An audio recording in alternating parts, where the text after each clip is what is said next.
This is Nancy with Fix This House, and I just stuck this bedspread into my GE UltraFresh dryer. And up here, I want to show you how to set the time feature. So I don't put these on the quick dry or on mixed loads up here or on bulky.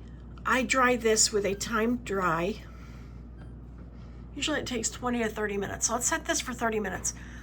When you put it on time dry here, you'll have the light there facing time dry. You go to the right hand side, it's going to say 10 minutes automatically. Right down here next to temp, it's got time, and you get the options of 20, 10, 20, 40, 60, 90. And it goes back to 10. So I usually set it at 20, but if you wanted to have 30, you can go to 20 and then add this button right here to adjust the time. More time.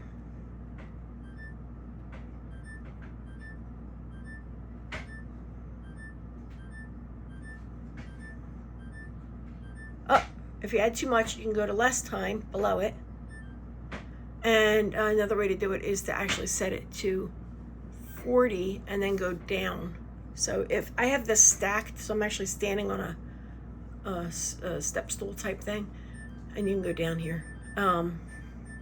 So sometimes it's hard to see, so you just kind of have to figure out which ones you can reach when you're working with this. So once you hit it and you hit these buttons here, and you set it up for your time dry, you can then go over here and start it.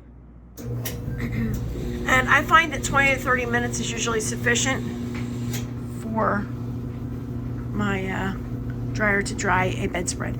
So I hope that's helpful for you. If you have any questions or comments, please write them down below, and that's about it. Have a great day.